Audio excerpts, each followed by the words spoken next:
Cepat evaluasi diri, koreksi diri. Sedang kalau koreksi, kenapa harus begitu? Minta ampunan sama Allah, zikir, istighfar, pakai istighfarnya. Ya, kan tahu ada istighfar galau kan? Pernah nggak keluarkan ayatnya istighfar galau? Hah? Galau dalam kegelapan, gelap, ngelihat masalah, ada istighfarnya.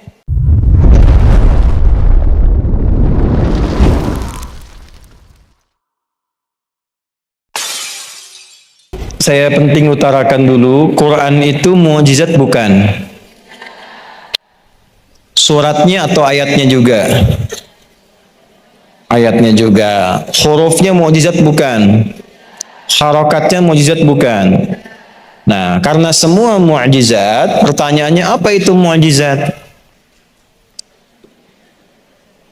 Oh, gue bilang mukjizat tapi nggak tahu mukjizat. Keistimewaan dari Allah. Mukjizat itu dari kata ajaza yu'jizu, yang mengalahkan, yang melemahkan segala sesuatu yang bermasalah. Artinya apa? Obat dari segala masalah, solusi dari semua persoalan. Yang melemahkan siapa yang menantang. Jadi yang bisa melemahkan galau, gelisah, kesedihan, itu ada di antaranya adalah Al-Quran. Pertama, kalau sedang gelisah, sedang gak enak, ambil wudhu, buka mushaf. Ibu baru buka mushaf saja, itu sudah mendapatkan ketenangan. Itu dahsyatnya Quran. Yang lebih luar biasa, ibu buka acak, itu kadang langsung ayatnya sesuai dengan kebutuhan dan masalah ibu. Bisa terjadi begitu. Ya, ada gelombang dalam tubuh kita yang nyambung dengan pembukaan mushaf, begitu dibuka, loh kok ayatnya ini seperti yang saya rasakan. Kalau ibu punya kemampuan, pilih ayat atau surat-surat yang sesuai dengan masalah ibu sendiri. Ya, misal saja. Ada masalah di rumah tangga, dengan suami misalnya, maka ada Al-Quran misal di surat An-Nisa ayat 34 misalnya sampai 35. Itu kalau sudah fatal-fatal sekali dan sebagainya. Ada masalah dengan anak misalnya, Quran surat 17 ayat 23 sampai dengan 27. Anak masih kecil, cucu kecil dibawa-bawa supaya lurus ke depannya, khawatir jadi apa? Quran surat 31 Luqman tuh. Bisa dari ayat 12 sampai 19 ya. Misal. Kemudian nanti ada surat-surat yang menjaga kita tiap pekanan. Misalnya nanti kalau malamnya itu Yasin.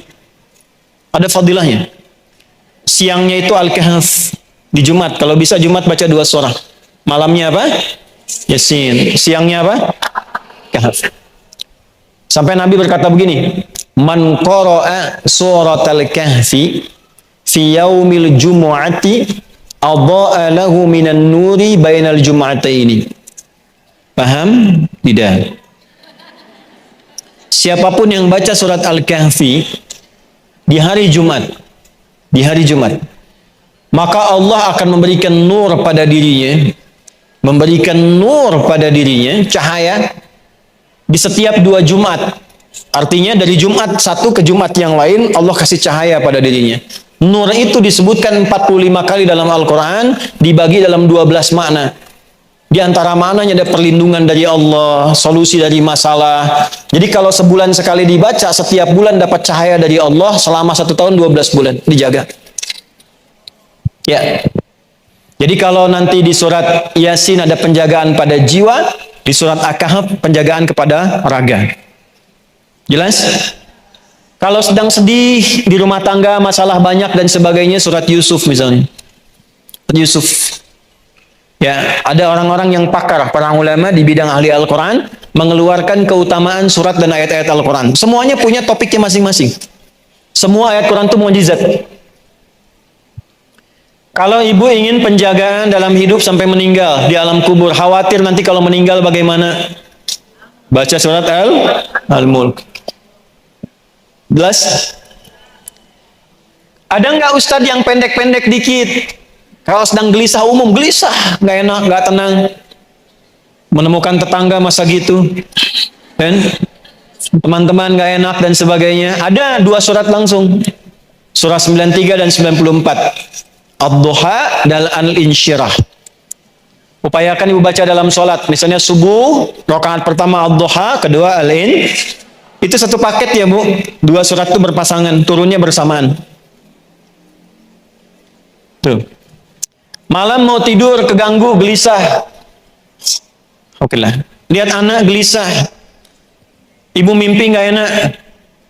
Ya kan? Bangun, gelisah, nggak bisa tidur. Baca 3 surat dan plus 1 ayat. 3 suratnya membuat kita akan lebih merasa nyaman, lebih dingin, lebih adem, lebih cool. Maka 3 cool. Qul huwallahu ahad. Qul a'udzu birabbin. Nah, 3 surat ini membuat diri kita lebih cool, terlindungi. Disebut dengan muawwadatis salat.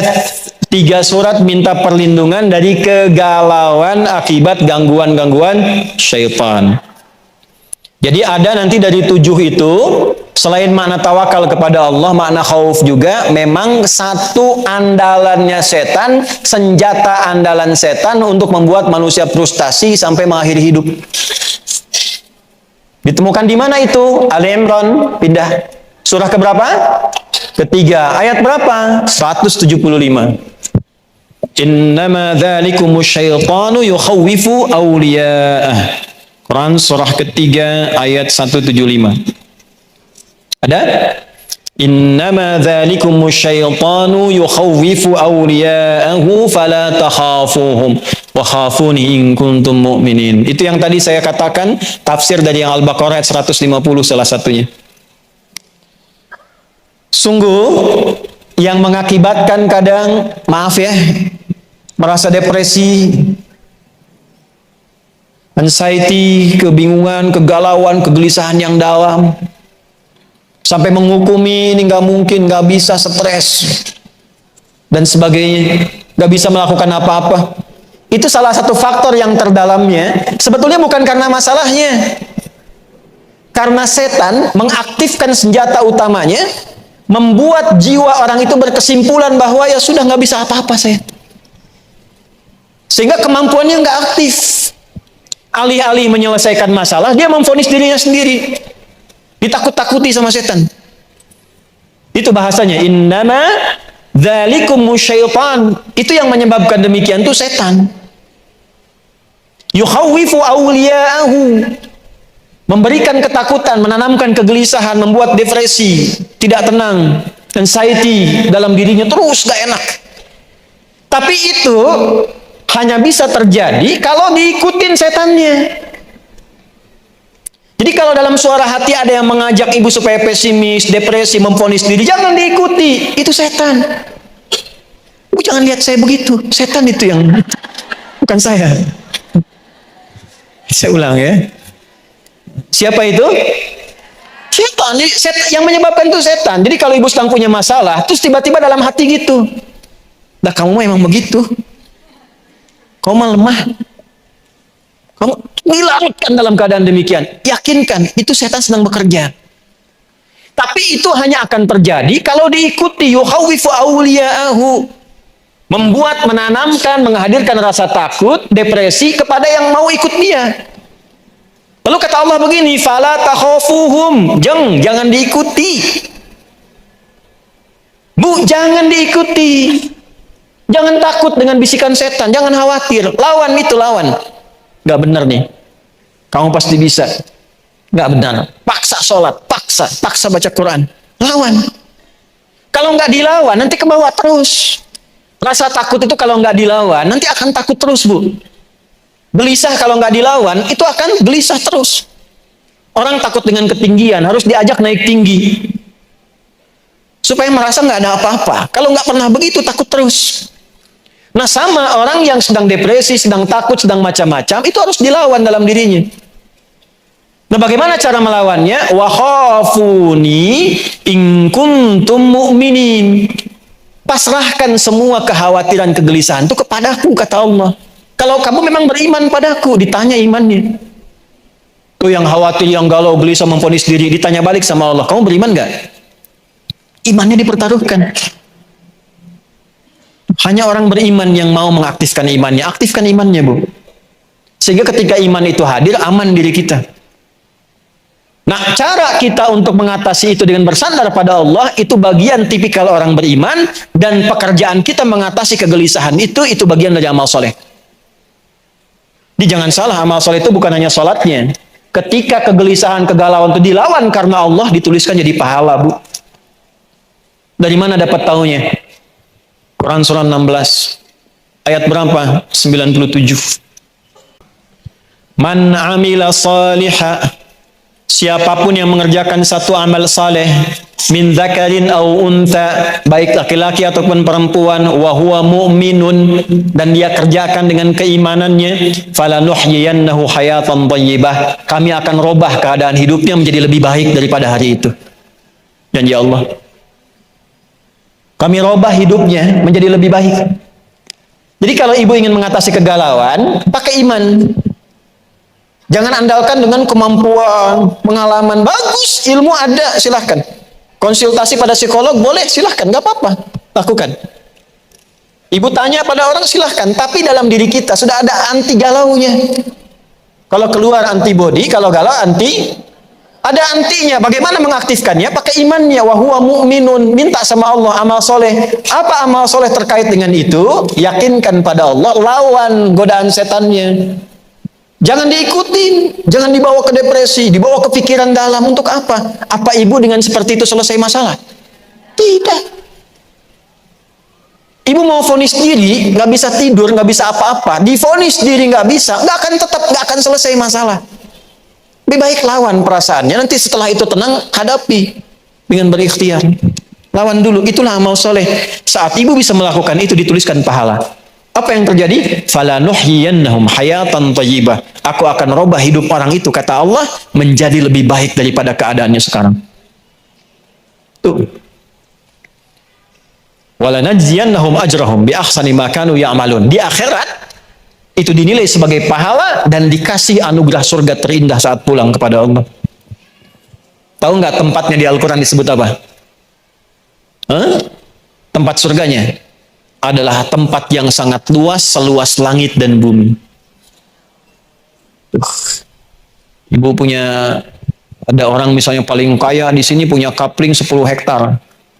Tapi masih 10 hektar, masih di Bandung. Ada orang yang hatinya lebih luas dari keadaan dirinya. Dia lawan kegelisahannya, dia luaskan hatinya. Karena dia meluaskan hatinya untuk mengatasi masalahnya, Allah balas di akhirat dengan memberikan surga seluas langit dan bumi. Silahkan ibu, mau maraton, mau koprol, mau lari, selangit dan bumi itu bahkan selesai. Ditemukan di mana suratnya? Surat ketiga. Di ayat berapa? 133. Di mana masalah yang diatasi? Ayat 134-nya. Apa bunyinya? Wasari'u ila maghfiratin mir rabbikum wa jannatin 'arduha as-samawati wal ardu u'iddat lil muttaqin. Oh. Ayo bergegaslah, cepat evaluasi diri. Koreksi diri. Sedang galau, koreksi, kenapa harus begitu? Minta ampunan sama Allah, zikir, istighfar, pakai istighfarnya. Ya, kan tahu ada istighfar galau kan? Pernah nggak keluarkan ayatnya istighfar galau? Galau dalam kegelapan, gelap, melihat masalah, ada istighfarnya. Di mana ditemukannya? Surah 21. Ayat berapa? 87 sampai 88. Surat Al-Anbiya. Wa dhannuni idh dhahaba mughadiba. Wa dhanna an lan naqdira alaihi fanada fi dhulumati. Ini istighfarnya. Alla ilaha illa anta subhanaka inni kuntu minadh. Oh, itu udah tahu. Oh, karena selama ini banyak menghafal, jarang dipraktekan. Sampai situ ayatnya nggak dituntaskan. Coba lihat ayat seterusnya apa? Coba lihat ayat seterusnya apa? Fastajabna lahu. Langsung kami jawab. Kalau zikirnya benar, istighfarnya benar, dijawab. Kemudian, wa kasyafna ma bihi min gham. Wa kadzalika nunjil mu'minin. Perhatikan, lalu kami bukakan gham. Apa itu gham? Gham itu asalnya awan gelap yang menutupi seakan-akan gelap karena masalahnya itu sulit. Kenapa dibuat gham? Padahal Nabi Yunus ini terperangkap dalam ikan besar kan? Ya kan? Di dalam ikan kan? Tapi jawabannya kami bebaskan dari kegelapan yang menyelimuti. Artinya apa? Ada orang nanti di masa depan, alhamdulillah. Ada orang di masa depan tidak harus masuk ke dalam perut ikan.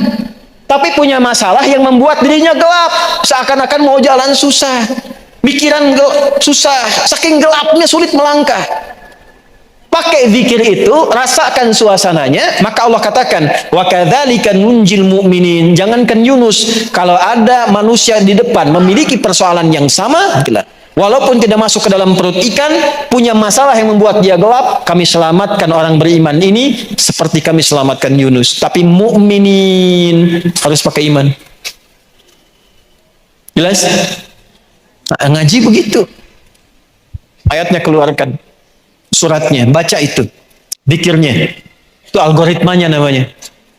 Nah nanti Quran tadi simpan di tempat-tempat yang baik, simpan. Mau tidur, kalau tidur bisa lihat mushaf, di tembok disimpan, dikasih raknya dikit, simpan di tempat-tempat yang baik. Apa fungsinya? Kalau ibu minimal sedang gelisah, tiap hari lihat Quran, itu ke hati itu ada ketenangan. Yang kedua, ini dahsyat ini. Biasakan murattal hidup di rumah. Beda. Ruangan yang diisi Quran dengan yang nggak ada Qurannya itu beda. Lain. Bu kalau nggak percaya, dicoba ya. Saya cerita karena coba di rumah. Area dapur dikasih murattal, area tempat anak-anak belajar kasih murattal, ruang tamu kasih murattal, di kamar kasih murattal. Satu kali padam karena habis baterainya, itu berubah keadaannya nggak enak. Nggak enak. Nah coba ibu, coba mulai ya, praktekkan gitu seperti itu, bacakan, ngaji yang enak, itu akan lain. Dan yang terakhir, kalau ingin lebih enak lagi, satu lagi tadi, upayakan jadi ahli Al-Quran, atau siapkan satu dari anggota keluarga jadi ahli Al-Quran itu tidak harus hafal 30 juz. Yang penting konsisten bersama Al-Quran. Jadi upayakan baca walaupun sehari satu surat, nggak bisa misalnya satu ayat. Kalau nggak bisa satu ayat keterlaluan. Alif lam mim satu ayat, masa nggak bisa? Toha satu ayat, masa nggak bisa? Nama apa Toha, baca Toha nggak bisa. Jelas? Namanya An-Nisa tapi surat An-Nisa nggak pernah dibaca. Halo? Dipaksain ya. Nah itu aja, jangan banyak-banyak. Jadi obat galau hari ini ambil 2 saja. Satu sholat, yang kedua Al-Qur'an. Tapi kita belajar cara bacanya bagaimana, kapan dilakukan, zikirnya apa, ada pagi dan petangnya, ada malamnya, ada setiap waktu. Pokoknya punya masalah, punya hajat, sholat. Makanya setiap sholat disebut hajat. Setiap sholat disebut apa? Hajat. Jadi kalau ibu mau hajatan, sholat. Ya, mulai diupayakan. Kemudian diusahakan paksa diri untuk membaca Al-Quran tiap hari. Kalau sedang tidak suci, minimal mendengarkan aja, bahwa belajar hukum-hukumnya. Baik ya, diupayakan dimaksimalkan mungkin. Insya Allah kalau sudah seperti itu akan lebih baik keadaannya. Terakhir saya ajarkan doa, ini singkat padat, tapi nanti insya Allah akan membuat kita itu lebih cepat mau sholat, cepat mau belajar Al-Quran. Boleh ikuti lagi seperti yang pertama tadi. Bismillahirrahmanirrahim. Allahumma paksain. Ayo rekam. Ayo rekam terus. Gampang kan? Allahumma Paksa dari sekarang ya, paksa sholat, paksa baca Quran, paksa melawan kegalauan dalam diri, jangan dikalahkan oleh godaan-godaan Allahumma paksain. Jelas Bu? Nah, nanti kalau ibu ditanya sama suami di rumah, belajar naon tadi sareng Ustad, Allahumma paksa. Dah cukup ya.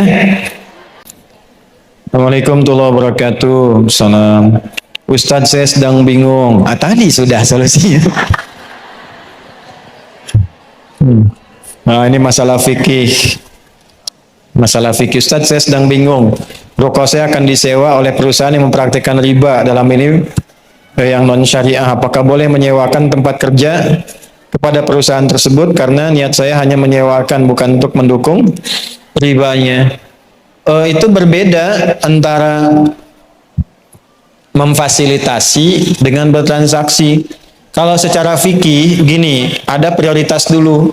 Kalau ada tempat lain atau pihak lain yang menawarkan itu tanpa skema yang demikian, itu lebih baik. Tapi kalau dalam keadaan memang juga terdesak, diperlukan, maka yang penting itu akad jual beli dan akad sewa menyewa ibu dengan pihak itu.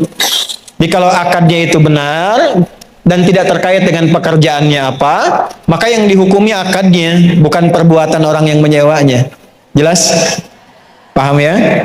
Kecuali dalam konteks-konteks yang langsung membahayakan secara nyawa. Misal, ibu jualan golok, ada yang beli golok, ibu tahu tujuannya untuk berbuat kriminal misalnya. Nah, maka di situ ada saddud dzariyah untuk menghambat. Semoga kegalauannya sirna dan semoga Allah memberikan solusi yang terbaik. Allahumma taqabbal minna innaka antas samiul alim wa tub alaina innaka antat tawwabur rahim. Rabbana la tada' lana fi maqamina hadza dhanban illa ghafarta. Duhai Allah, kalau ada di antara jamaah yang datang membawa dosa, jangan biarkan ia meninggalkan tempat ini kecuali Engkau telah ampuni seluruh dosa-dosanya. Wala hamman illa farajtah. Ya Allah, jika ada satu di antara jamaah yang datang membawa kegelisahan, kegalauan dalam hatinya, jangan biarkan ia pulang meninggalkan majlis ini kecuali Engkau telah tenangkan keadaan hatinya. Wala asiran illa yassartah. Jika ada yang sedang mengalami kesulitan, dengan keikhlasannya datang mengaji, ringankan, hilangkan segala kesulitan hidupnya. Wala maridan illa syafaitah. Jika ada yang sakit, mohon sembuhkan. Allahumma waladainan illa qadaitah. Jika ada yang datang terlilit dalam ekonominya oleh utang piutang, maka mohon limpahkan rizki kepadanya untuk melunasi utang-utangnya. Allahumma ati anfusana taqwaha wa zakkiha anta khairu man zakkaha anta waliyuha maulaha. Ya Allah, bersihkan hati kami, kuatkan jiwa kami, hanya Engkau yang memiliki jiwa kami untuk kembali kepadamu dalam kebaikan. Allahumma fad biladana Indonesia wa ja'alna balatan thayyibatan wa anta tardaha. Ya Allah, mohon jaga negeri kami Indonesia, satukan kami dalam kebaikan untuk membangun, jauhkan dari perpecahan. Berikan hidayah pada para pemimpin yang tertinggi sampai yang terendah untuk adil, benar dalam memimpin, yang meringankan hisab mereka di hari kiamat. Wahfad ulama'ana waj'alhum mukhlasin lakad-din. Jaga para ulama kami, ikhlaskan mereka dalam berdakwah.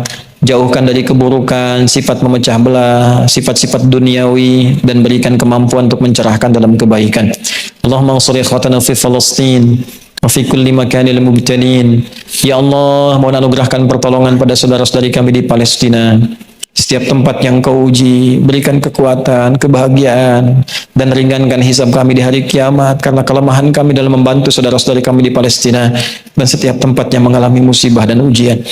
Allahumma rabbana atina fid dunya hasanah fil akhirati hasanah wa qina adzabannar. Barik a'ilati kullal muslimat al hadirat wa barik ya Allah kullal muslimat al muntamiyah fi saf muslimah ya arhamar rahimin. Ya Allah, berkahi keluarga para muslimah yang mengaji hari ini, berikan kesehatan, keberkahan, dan kepada seluruh keluarga yang ada di saf muslimah, pengurusnya, keluarga besarnya, dan kita semua yang hadir hari ini. Bifadlika subhana rabbika rabbil izzati amma yasifun wa salamun alal mursalin wa sallallahu ala sayyidina Muhammad wa ala alihi wa sahbihi ajma'in. Subhanakallahumma rabbana wa bihamdika asyhadu an la ilaha illa anta nastaghfiruka wa natubu ilaik. Walhamdulillahi rabbil alamin. Terima kasih. Mohon maaf. Assalamualaikum warahmatullahi wabarakatuh.